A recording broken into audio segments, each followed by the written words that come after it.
Hello student, welcome back to our MSc First Physics semester 2nd course, that is Atoms and Molecules, and our subject code is a PSCT 122 and this is our 8th lecture.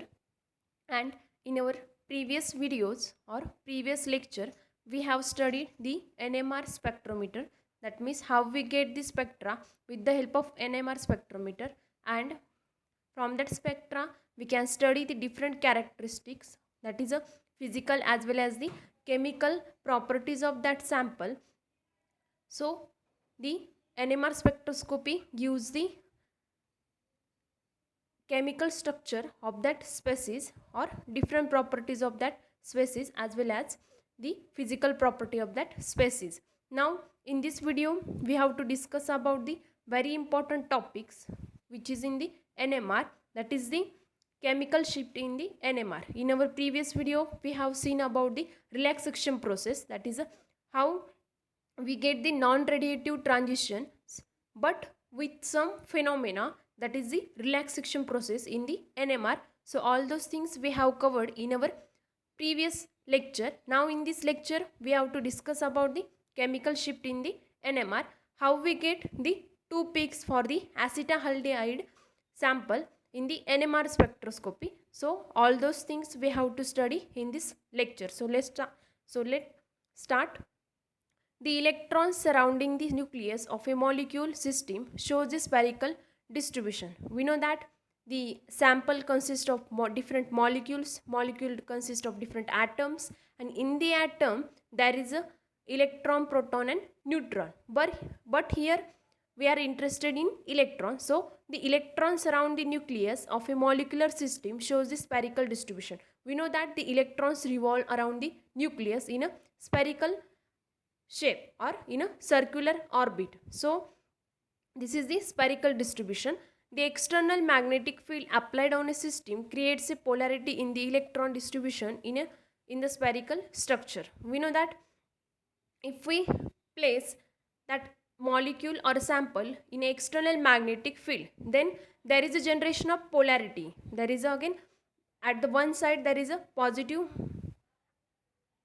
ions, and at the another side there is a negative ions due to external magnetic field. That is there is a creation of the, or there is a system creates polarity in the electron distribution in the spherical structure. So in the spherical distribution, all those we know that whole atom is a neutral, that is number of positive charge is equal to number of negative charge, and but we apply external magnetic field, then there is a generation of the polarity, that is a separation of the charges.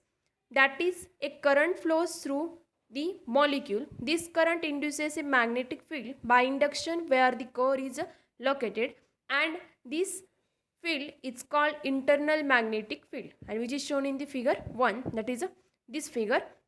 We will discuss about it. Here we are saying there is a current flow through the molecule. Why there is a current flow through the molecule? If we place sample in external magnetic field, then there is a polarity, creation of the polarity. That means the system itself create polarity in a presence of external magnetic field, and due to that phenomena there is a motion of the charge, and due to motion of the charge we know that there is a current always. So current flows through the molecule, and this current induces magnetic field, and due to that varying current there is a generation of the magnetic field according to the Faraday law of electromagnetic induction, where the core is located. At that point where the core is located, there is a generation of the magnetic field due to motion of charges. This field is called as the internal magnetic field, and all those due to there is a generation of the magnetic field, and this field is called as the internal magnetic field. So here we have two magnetic field, that is the external magnetic field, and due to motion of the charge there is a inbuilt magnetic field. So this is the internal magnetic field. So here we have this internal magnetic field and external magnetic field. The internal magnetic field is opposite to the external magnetic field. That means the direction of the internal field is opposite to the direction of the external field. The total magnetic field seen by the nucleus is different from the external magnetic field. That means the nucleus experiences itself a magnetic field. So this total magnetic field experienced by that nuclei is different from the applied external magnetic field due to the internal magnetic field. This is all because the internal magnetic field. This brings about a shift in the resonance frequency of the nucleus, and this is called as a chemical shift. And due to these two magnetic field interaction, there is a shift in the resonance frequency of that particular nuclei, and due to there is a shift in that spectra, and this is known as the chemical shift. So this is the definition of the chemical shift. Now that is the electron nucleus interaction originating from the magnetic field created by the moving charges is the chemical shift. Another way we can say that if we place the sample in external magnetic field, there is a system generates polarity, and due to polarity there is a motion of the charge carrier here and there, and due to that there is a current, and due to varying current that there is a generation of the magnetic field, and the origin of the electron and nucleus interaction is the originating from that magnetic field, that is a internal magnetic field, and which is created by the moving charges, and this is the actually chemical shift, and which is shown in the figure 2, that is the in this figure. So this figure, this is the chemical shift in the acetaldehyde, that is CH3CHO. Here we get the chemical shift, and how we get this chemical shift we will discuss later. So here we get these two fields, that is a internal magnetic field and external applied field. So here is at the center there is a nucleus, and around that the electrons are revolving, and due to the motion of that charges we get the internal magnetic field. This is the direction of the current, this is the current due to motion of the charges, and this is the internal magnetic field direction, that means in this direction. So here is also in this direction. So this is the internal build or inbuilt magnetic field which is created due to the motion of the charged particles, and here is the nucleus, and around that there is a motion of the charges, and due to that motion of the charges there is a current, and this is the external magnetic field which is a H0 bar. This is the external magnetic field. So the direction of the internal magnetic field, that means this direction is exactly opposite to the direction of the external magnetic field. So in this way we can visualize the internal magnetic field and the external magnetic field in that sample, and due to that phenomena we get the chemical shift. So this is the internal magnetic field and external magnetic field orientation. Now accordingly the nucleus sees the effective magnetic field given by the formula, that is H effective is equal to H0 minus H in, where H effective means the effective field experienced by the nuclei. That means the nucleus sees the effective magnetic field. And why this effective magnetic field? Because there are two magnetic fields, that is a internal magnetic field and external magnetic field, but nuclei experiences the effective or the total magnetic field in a different way. So the formula is given by this field, that is H effective is equal to H0 minus H in. That means the effective field is equal to the subtraction of the internal magnetic field from the external magnetic field. So this is the H effective which it's experienced itself by the nucleus. That is, the nucleus find itself in an effective field less than the actual applied field. That means if we apply external magnetic field, but the external magnetic field and the internal magnetic field both are in the opposite direction, so there is some neutralization, some field gets neutralized with the internal field, and so due to that the nucleus find itself in an effective field less than the actual field applied. That means the effective field of the nucleus or the effective field seen by the nucleus is actually less than the external applied field due to the internal field, magnetic field. In the other words, the nucleus is screened by the surrounding electrons. And why this happened? Because if we see the atom and there are the electrons revolving around the nucleus, and these electrons form a screen. That means the nucleus is screened by the surrounding electrons.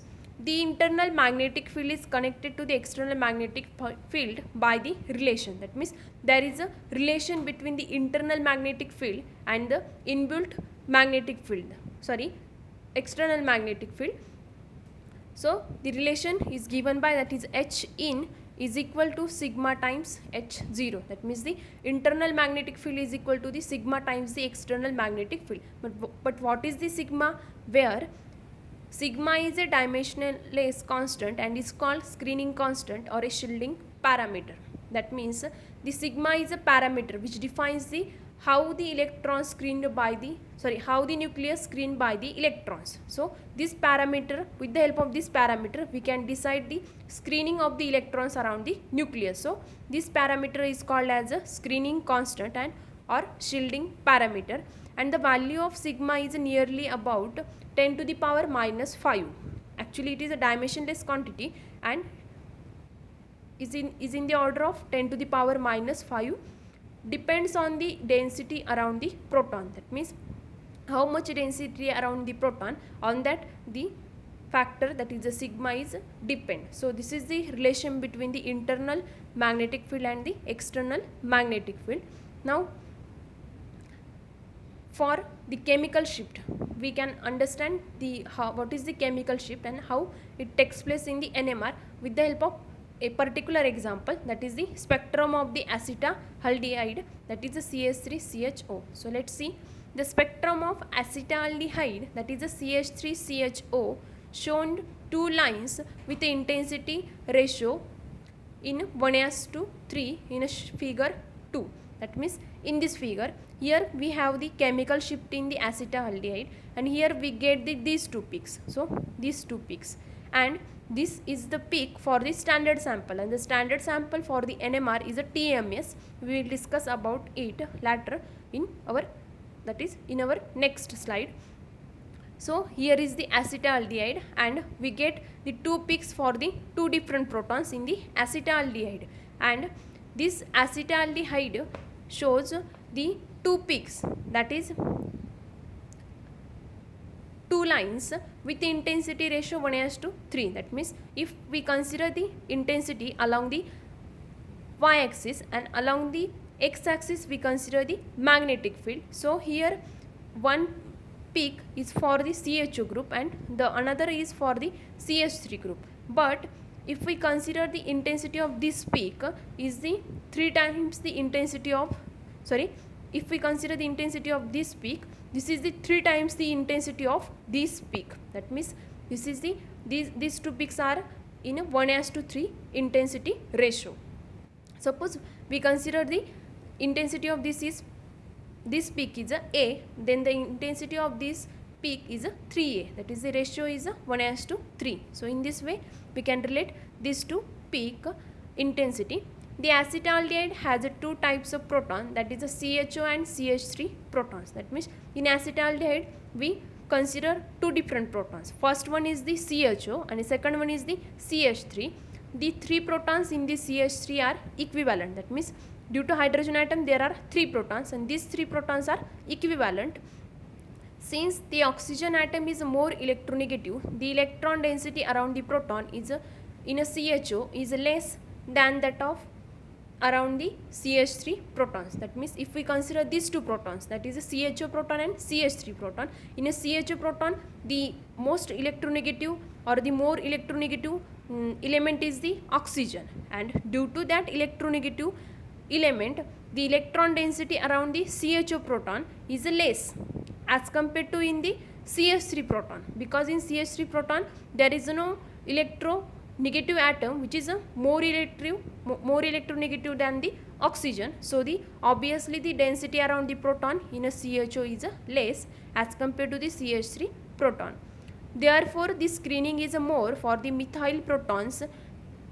So that is we can state the relation between these two protons like sigma times CHO is less than the sigma times CH3. That means if we consider the screening factor or screening constant, shielding constant, so here is the sigma, and the if we multiply by the screening constant or shielding parameter to these two protons, that is a CH3 proton and CHO proton, we get this relation. That means the screening is more for the methyl proton, that means this methyl proton. Because why this happening? Screening is nothing but the screening of the electron around the nucleus, but in the CHO proton the oxygen is a more electronegative, and due to the more electronegative property it has a less screening effect or the less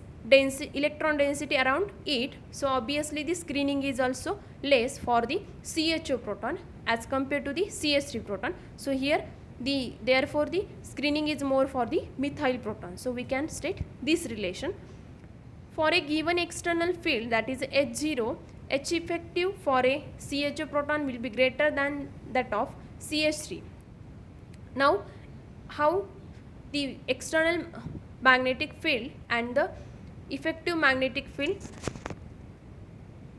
relate with each other? Here the internal magnetic field and external magnetic field is related by the factor, that is a sigma, as already we mentioned. But here we have to compare with the effective magnetic field for the CHO proton and CH3 proton. Now for a given external field, that is H0, here we consider the external field, that is a H0, the effective magnetic field for CHO proton will be greater than that of the CH3 proton. As well already consider the screening effect in the CHO proton is less as compared to in a CH3 proton, and so therefore the effective magnetic field for the CHO proton is greater because screening is less, and the external magnetic field or the effective magnetic field for the CH3 proton is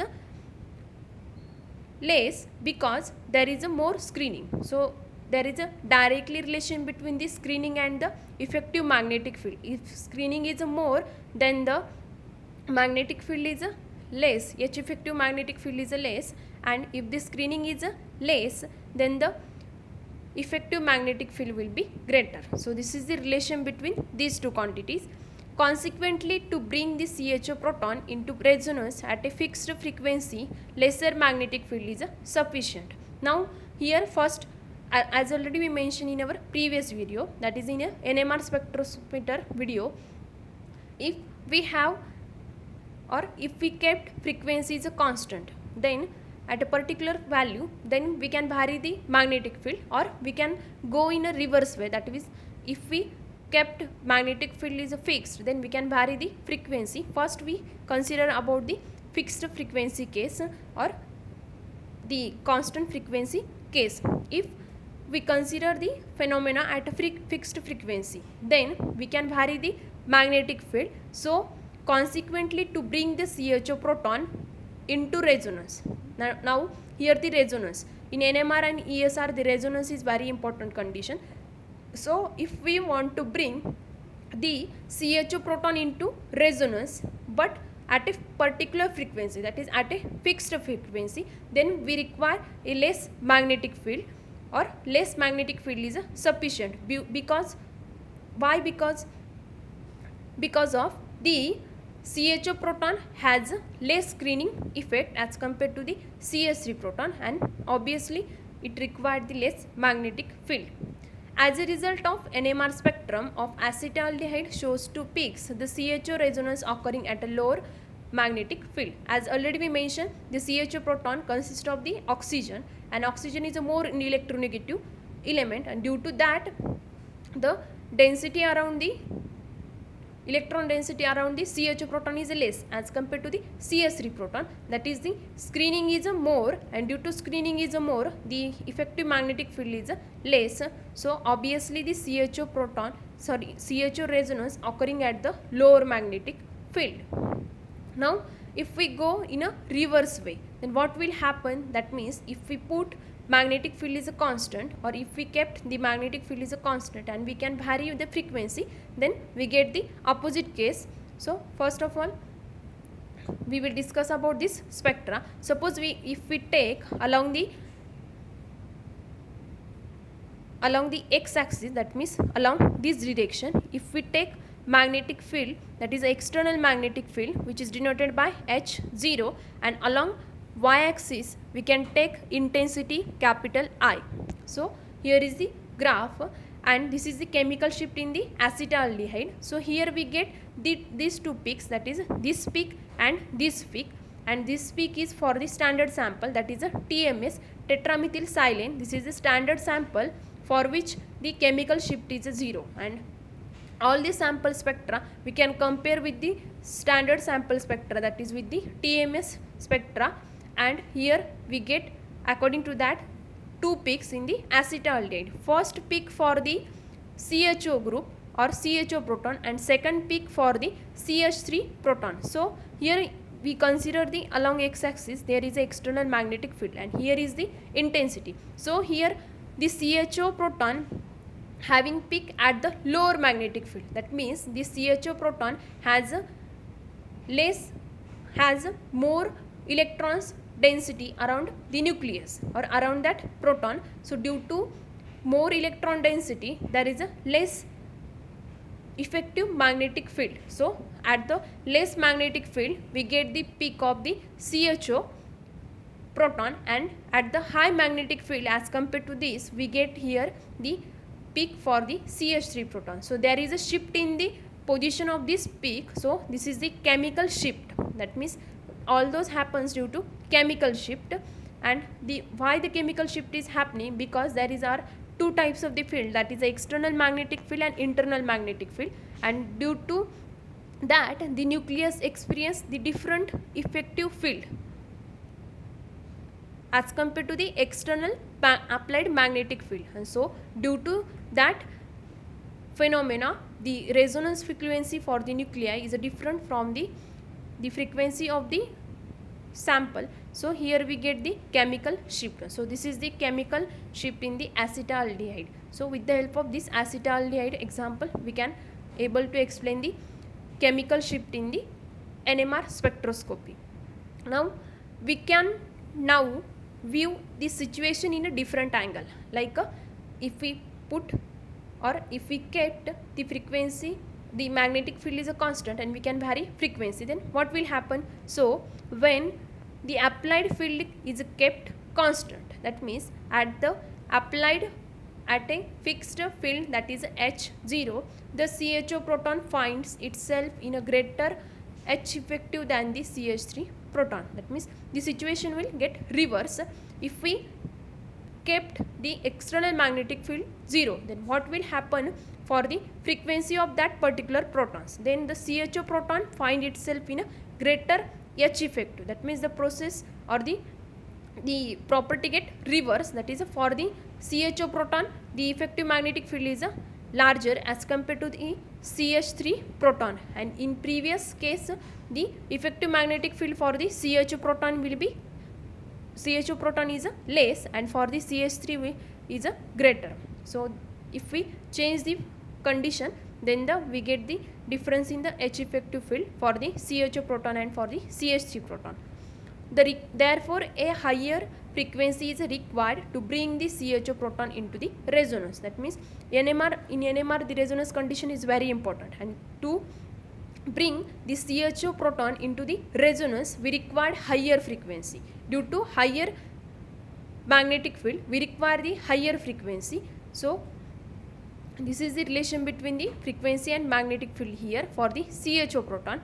The shift of the resonance line of a given compound from that standard reference sample is called the chemical shift of the compound. That means if we consider a particular reference sample and there is a shift in the resonance line from the standard sample resonance line, then this is known as the chemical shift, and which is denoted by delta of the compound of that particular compound. The absolute magnitude of shift is extremely small. That means this shift is a very small as compared to large. Suppose if we take the absolute magnitude, then this absolute magnitude is extremely small. The chemical shift of the nucleus is a difference between the resonance frequency of the nucleus and a standard relative to standard. That means actually this is the frequency difference, but which frequency? That is the resonance frequency of nucleus and standard sample. That is, standard means the standard sample relative to the standard. So all those comparison is related to the standard. So this is the actual definition of the chemical shift. The chemical shift is shown as delta. Its scale is parts per million. That means the chemical shift is measured in parts per million. Parts per million means 10 to the power 6 multiplied by 10 to the power 6. So here is the formula for the chemical shift. That is, chemical shift delta is equal to frequency of signal minus frequency of reference divided by spectrometer frequency into 10 to the power 6. So this is the parts per million factor, and here is the difference between the frequency of signal and the frequency of reference and divided by the standard spectrometer frequency. So this is the formula for the chemical shift. This is in terms of frequency. We can also write the chemical shift in terms of magnetic field also, as already we mentioned, depending on the which parameter we kept constant and which parameter we can vary. So according to that, this chemical shift formula will be changed. In NMR, tetramethylsilane, that is SiCH3 4 times, abbreviated as TMS, is generally used as a standard sample. That means in NMR spectroscopy, the reference sample is used. We call it as a reference sample or the standard sample, and which is the tetramethylsilane, and the formula for the tetramethylsilane is the CSI and CH3 4 times. This is the formula for this, and in short we call it as a TMS. And the structure of this tetramethylsilane, that is like this. So here is the 4 CH3 groups and here is the silane in between them. So this is the structure of the tetramethylsilane, or we called it as a TMS. But if we consider the bimolecular NMR, then the reference sample will be different, and which is the 2,2-dimethyl 2-silopentan 5-sulfonate. In short we call it as a DSS, but which is in the bimolecular NMR spectroscopy. That means according to the bimolecular or unimolecular NMR spectroscopy, the standard sample may be varied. So here are the two standard sample. First one is for the unimolecular and second one for the bimolecular. So this is all about the NMR spectroscopy, and in that generally particular the chemical shift. That is, the chemical shift is very important parameter in the NMR spectroscopy, because due to the chemical shift we get the shift in the peak position in the NMR spectra. Like in ESR we get the splitting of the line due to hyperfine structure. So these are the different phenomena in a different spectroscopies, that is in ESR and in NMR. So up to this we have covered the what is the actual principle of the ESR spectroscopy as well as the NMR spectroscopy. We have covered all ESR spectroscopy, and in NMR spectroscopy we have also studied the NMR spectrometer. Also we have studied the relaxation process in the NMR spectroscopy. In NMR spectroscopy, relaxation process as well as the chemical shift, these are the very important concepts. Now the next one is the applications of the NMR spectroscopy and how the NMR spectroscopy and ESR spectroscopy are differentiate from each other. All those things we have covered in our upcoming video. So in our next video we will continue with that.